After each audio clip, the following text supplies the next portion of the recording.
요즘 젊은 청년들은 그 강도 높은 매를 뼈 때린다라고 이야기합니다. 우리가 뼈를 어떻게 때릴 수 있겠냐마는 이 뼈가 울릴 만큼 이 강도가 센 매를 이 뼈를 때린다라고 이야기합니다. 오늘 로마서 우리가 함께 읽은 말씀은 사도 바울이 우리를 향한 뼈 때림입니다. 우리의 뼈를 때립니다. 그래서 오늘은 웃지 않습니다. 오늘 웃지 않고 심각하게 이 말씀을 통해서 우리 상태를 이 진단을 좀 받으셔야 합니다. 또 제가 정색하고 웃지 않습니다. 그러니까 여러분들도 정색하시는데 그 정도는 아니고 이 내 영적인 상태가 어느 정도인가, 사도 바울이 내가 어느 정도이기 때문에 그 뼈 때릴 정도의 울림을 내게 주는가, 그것을 우리가 기억하고 진단을 받고 바울이 꾸짖는 것만 하는 게 아니라 오늘 이 치료의 방법도 우리에게 주기 때문에 이 뼈를 맞고 또 바울로부터 받는 파스 한 장 받아서 돌아가시면 되겠습니다. 오늘 이 본문 말씀은 마치 이 실력 좋은 외과 의사가 이 환부를 정확하게 드러내 보이면서 이 환자에게 이렇게 말하는 것과 같습니다. 생각보다 상태가 심각합니다.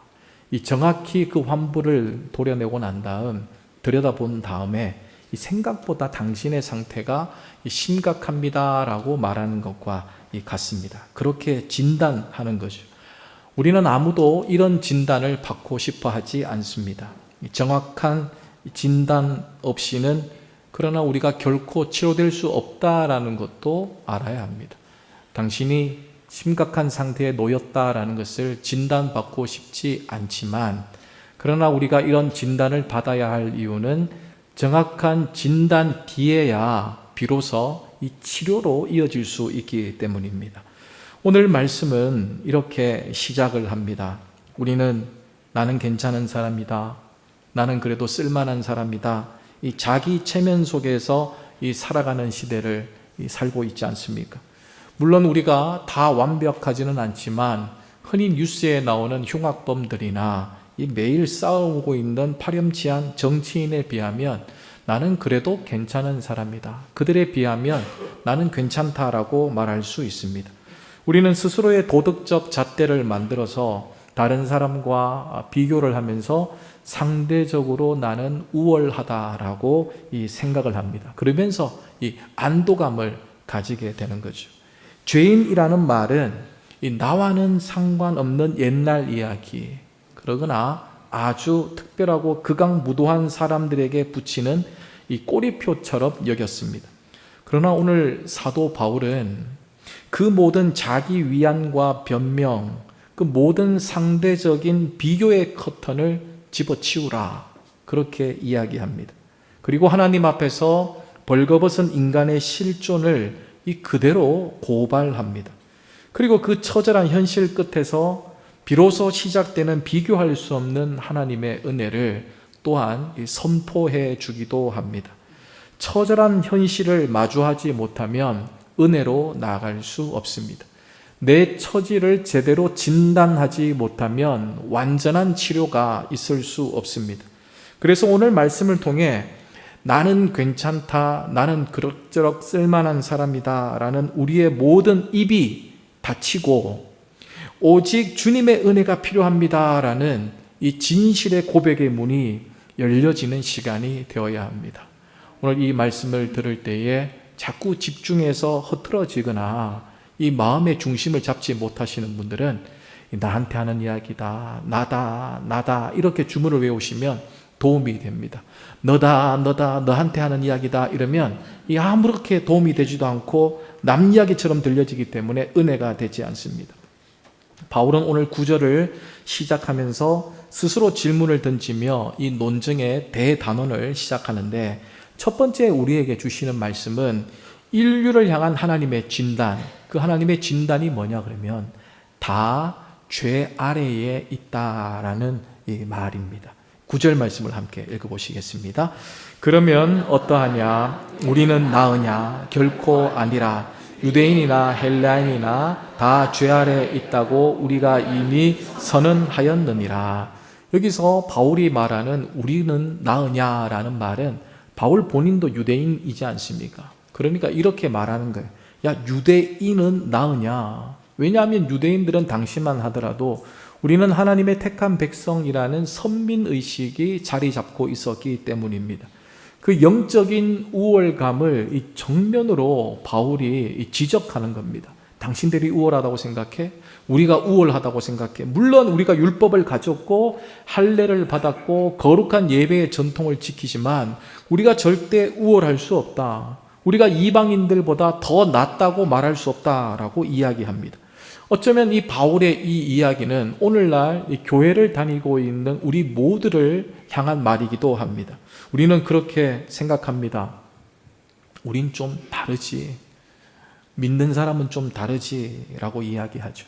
근데 바울은 오늘 단호하게 말하는 거예요. 결코 아니다. 하나님의 자녀라는 성도라는 특권이 있을 수 있지만 사실이지만 하나님 앞에서의 도덕적 실존이 있어서는 조금도 나을 것이 없다라는 말입니다. 왜냐하면 모두가 그 죄라는 아래에 있기 때문입니다. 유대인이든 이방인이든 과거의 사람이든 현재의 사람이든 많이 배운 사람이든 못 배운 사람이든 부자이든 가난한 사람이든 예외 없이 다 죄 아래에 있다라고 생각합니다. 그래도 믿기지 않습니까?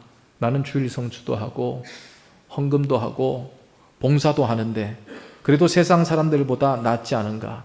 그건 하나님 앞에 엄밀한 교만일 수밖에 없습니다.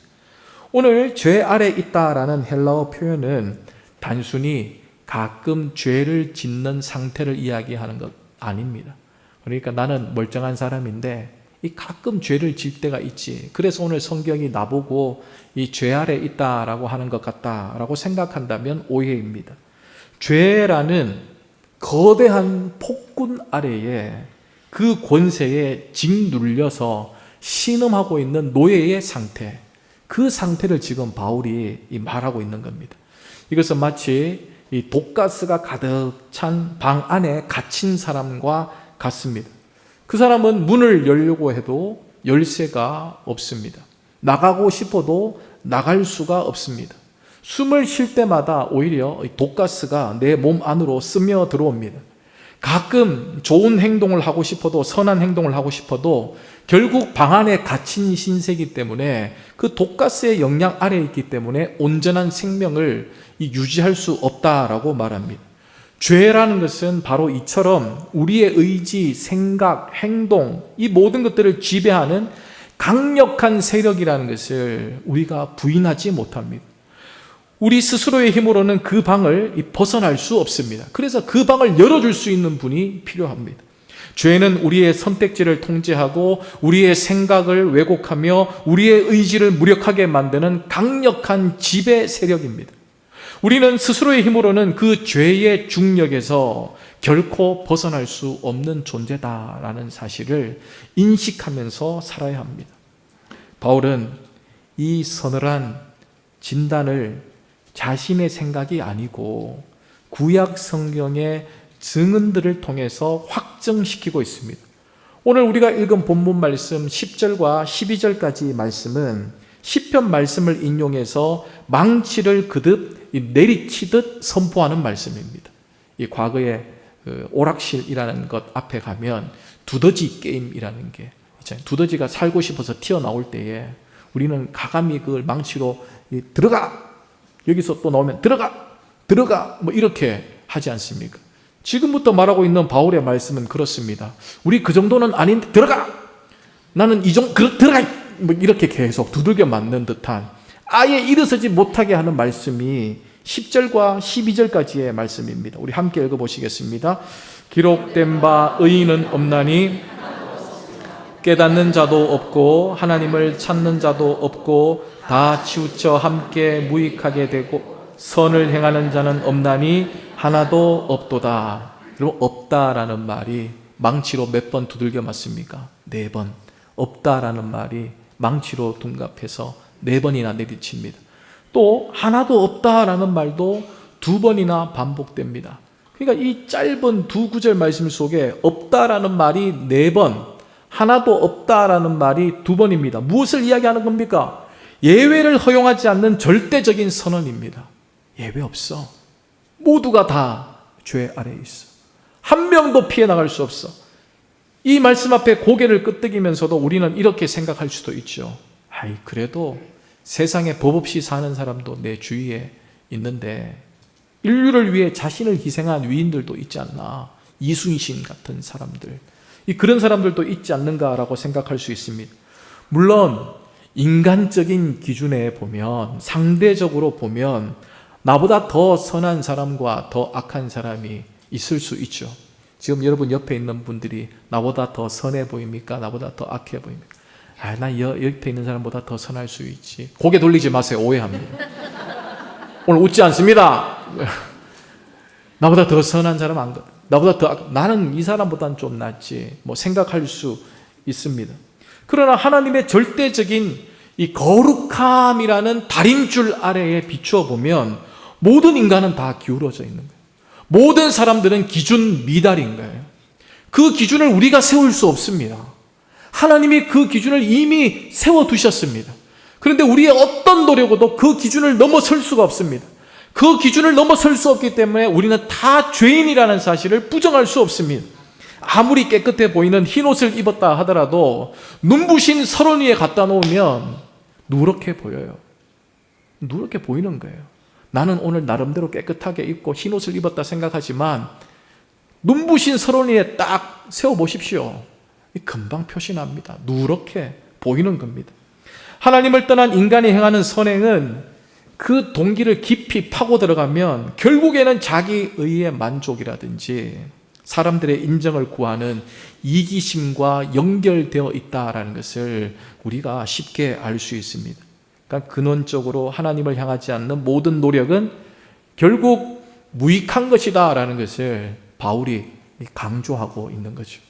두 번째 바울의 가르침은 죄에 대한 회부학입니다. 죄에 대한 회부학을 통해서 우리의 전 인격을 파고든 부패, 그 부패함이 우리의 전 인격에 퍼져 있다라는 것을 바울이 말씀합니다.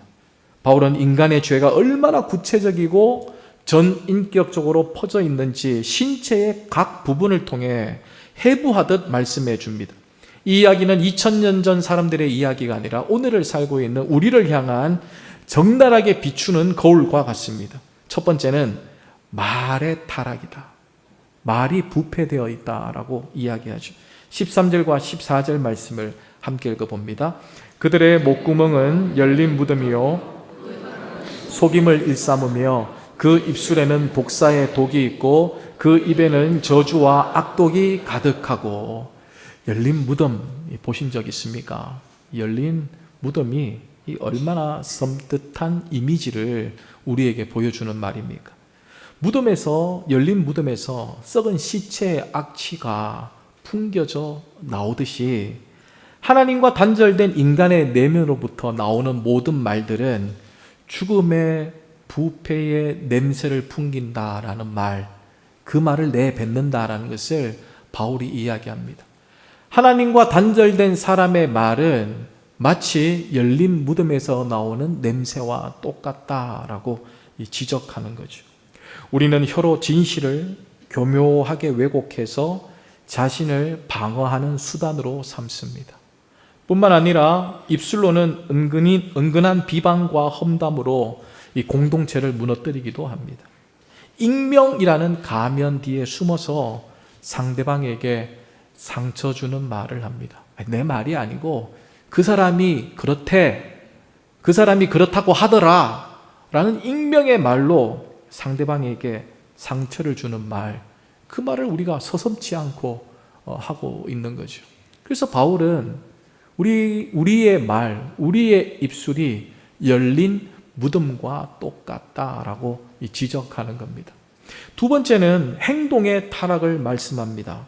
15절에서 17절까지 말씀을 읽어보십시다. 그 발은 피 흘리는데 빠른지라 파멸과 고생이 그 길에 있어 평강의 길을 알지 못하였고. 피 흘리는데 빠른 사람, 어떤 사람입니까? 살인자라고 할 수 있죠. 그들의 수고는 파멸과 고생, 평강의 길이 아니라 파멸과 고생의 길이다라고 이야기합니다. 피 흘림에 빠르는 사람들은 파멸과 고생의 길로 간다라는 것을 바울이 지적하고 있는 거죠. 그러면 우리는 살인자는 아니니까 우리는 피 흘리는 데 빠른 자에 대해서는 왜 예외라고 생각할 수 있지만 그렇지 않다라는 거예요. 무한 경쟁 사회 속에서 1등하기 위해 앞서가는 동료를 짓밟는 것, 나의 이익을 위해서 이웃의 손해를 눈 감는 것, 그건 모든 것이 영적인 피 흘림에 대한 따름이라고 사도 바울은 우리에게 이야기합니다. 우리는 성공과 행복을 향해서 열심히 달려가지만 그 길 끝에는 피 흘리는 데 빠른 사람들이 파멸과 고생으로 가듯 우리에게도 참된 평강이 아니라 오히려 파멸과 고생만이 가득한 길을 우리 스스로 가고 있다라는 것을 바울이 지적해 주는 거죠. 불안과 우울, 관계의 파괴와 영혼의 공허함이 우리 시대를 뒤덮고 있습니다.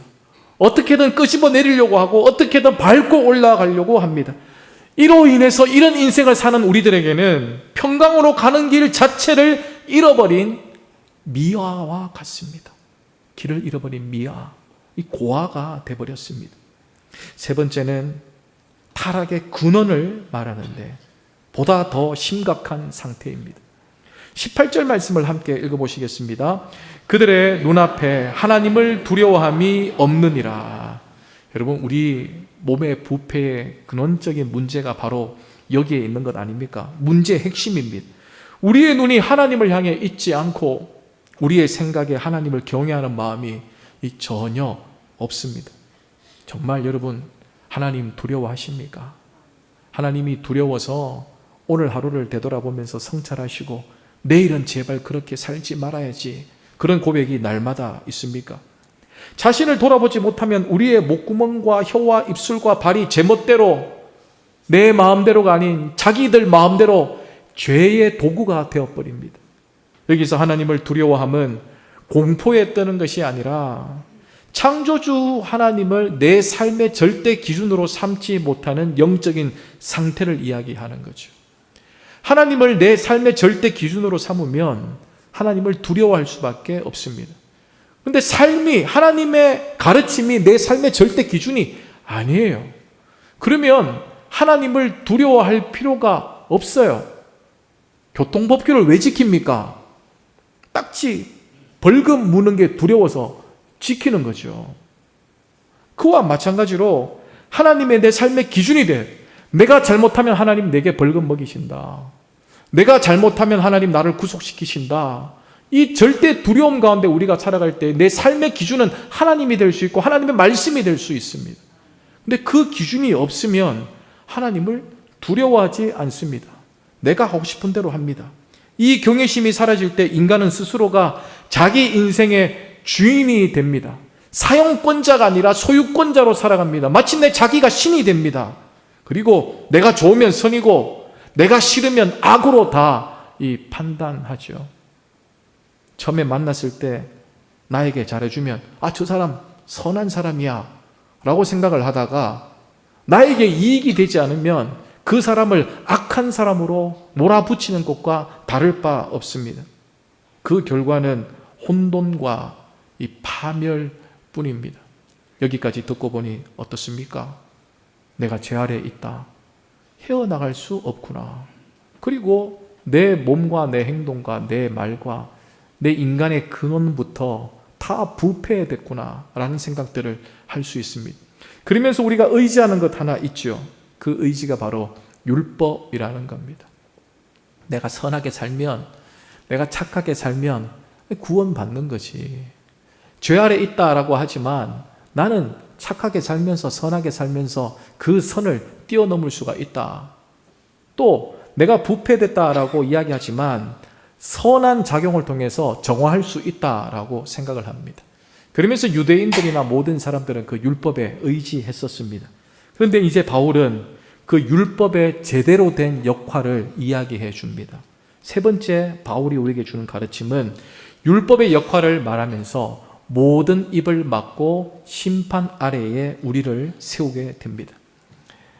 하나님의 율법을 주시지 않았나? 율법을 지키면 어려워지는 거 아닌가라고 생각할 수 있지만 오늘 바울이 그 오해를 무너뜨리는 거죠. 19절과 20절 말씀을 우리 함께 표준 세번역으로 읽어보십시다. 율법에 있는 모든 말씀이 율법 아래 사는 사람에게 말한 것임을 우리는 압니다. 그것은 모든 입을 막고 온 세상을 하나님 앞에서 유죄로 드러내려는 것입니다.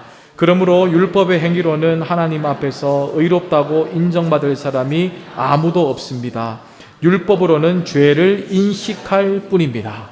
바울은 율법을 믿고 있는 유대인들에게 율법이 가지고 있는 순기능 두 가지를 설명해 줍니다. 첫 번째는 율법은 우리의 변명을 모두 막기 위해 주셨다라는 거예요. 변명하지 못하도록 그 율법을 주셨다라는 겁니다. 율법은 우리가 올라갈 수 있는 사다리가 아닙니다. 여러분, 율법을 사다리로 생각하시면 안 돼요.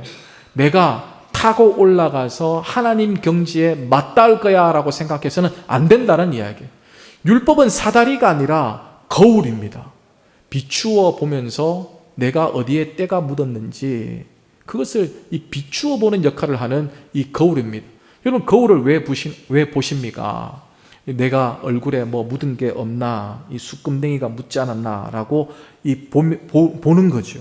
근데 여러분, 그 보고 난 다음에, 확인하고 난 다음에 이 거울을 내 얼굴에 갖다 대면서 그걸로 닦으시는 거예요.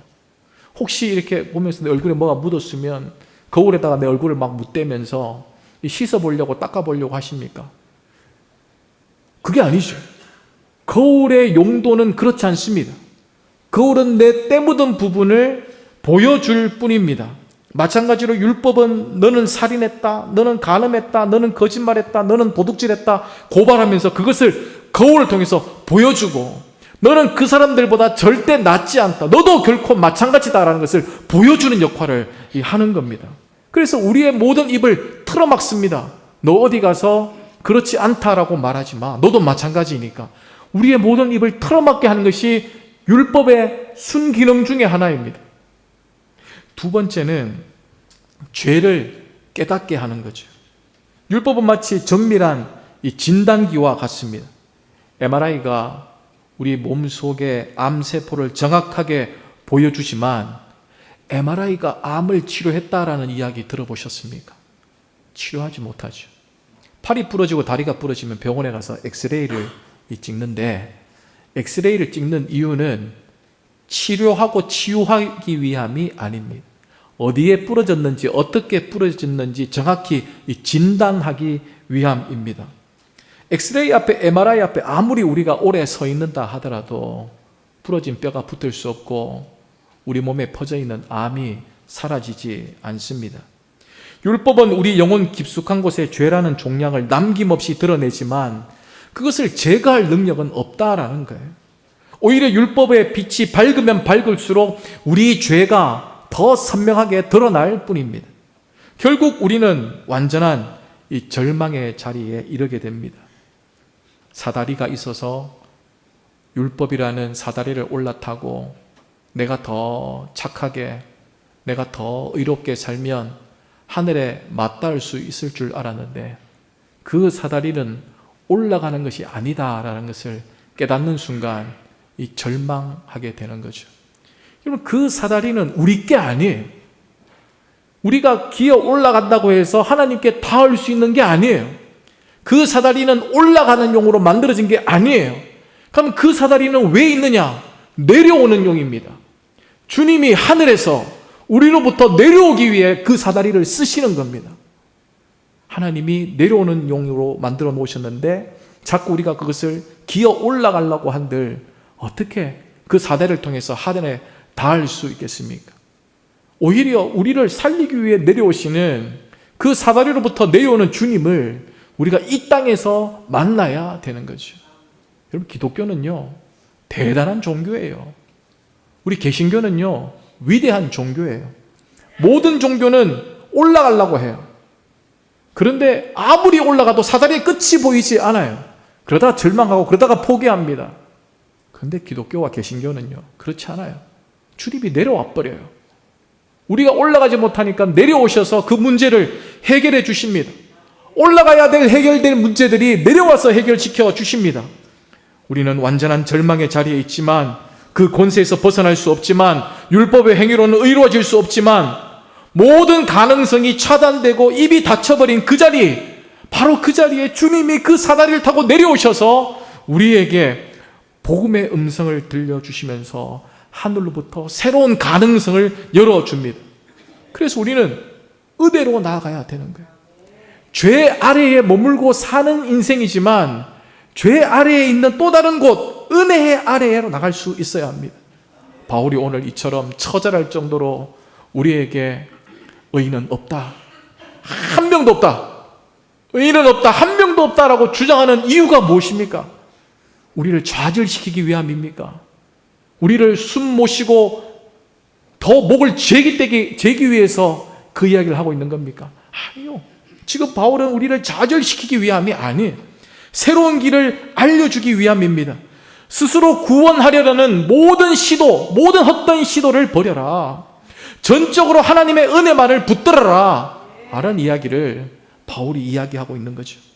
내 죄가 얼마나 심각한지를 깨닫는 사람만이 나를 위해서 십자가에 흘리신 예수님의 사랑이 얼마나 위대한지를 깨달을 수 있습니다. 우리의 죄의 심각성을 모르면 예수님의 사랑이 얼마나 위대한지 몰라요. 내 죄가 깊으면 깊을수록 예수님의 사랑이 더 위대하게 보입니다. 그런데 내가 나는 죄 아래 있는 것 같지 않고 그 중간선쯤에 있는 것 같다, 나는 말과 행동에 있어서 끄리낌이 없다라고 생각하면 예수님께서 십자가에 달려 돌아가신 그 이유가 위대한 사랑으로 내게 돌아오지 않습니다. 그냥 예수님도 잘못한 게 있어서 그랬겠지, 설마 죄 없는 사람을 그렇게 했을까?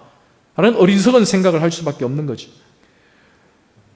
우리의 현실은 예수님이 감당하신 현실과 매우 맞닿아 있습니다.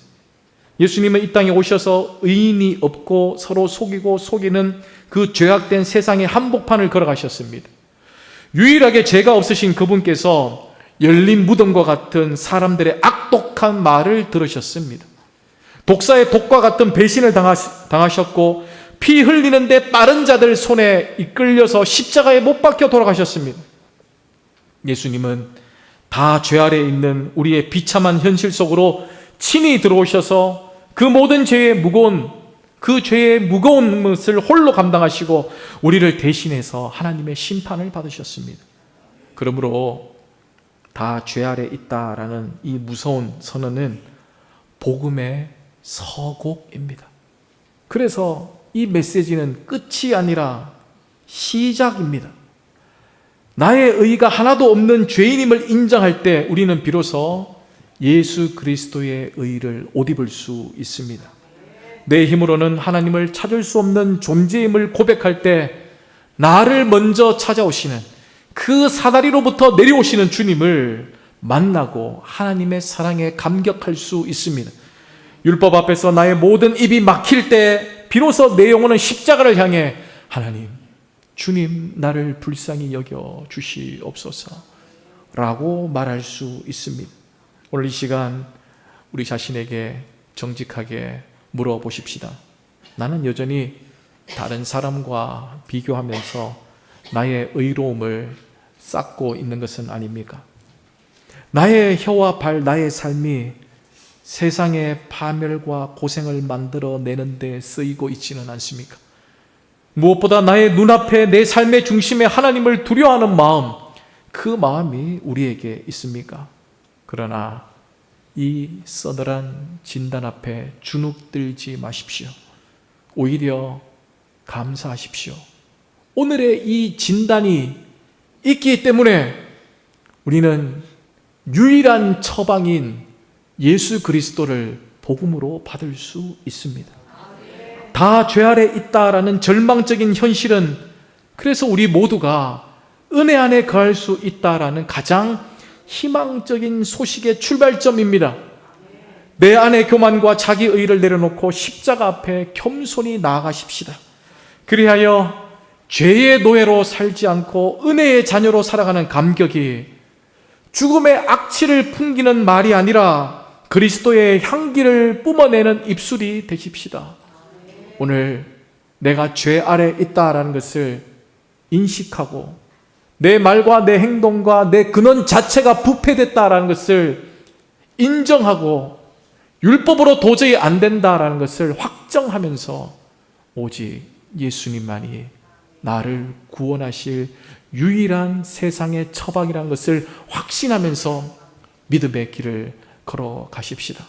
우리는 절대로 사다리를 올라갈 수 없습니다.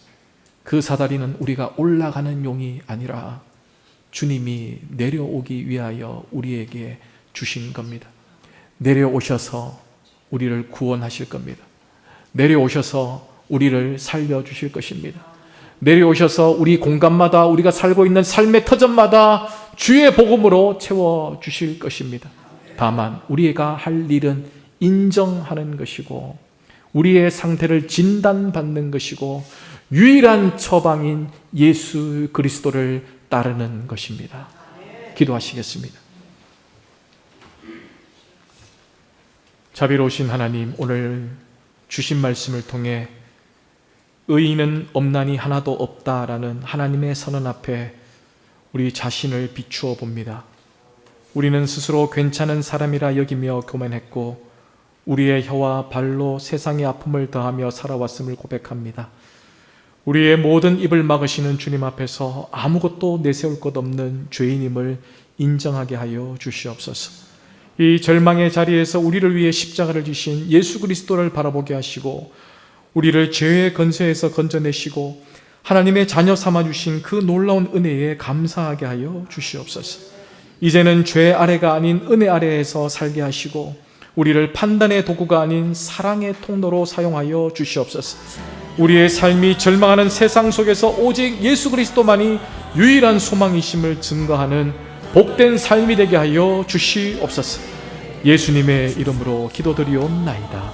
아멘.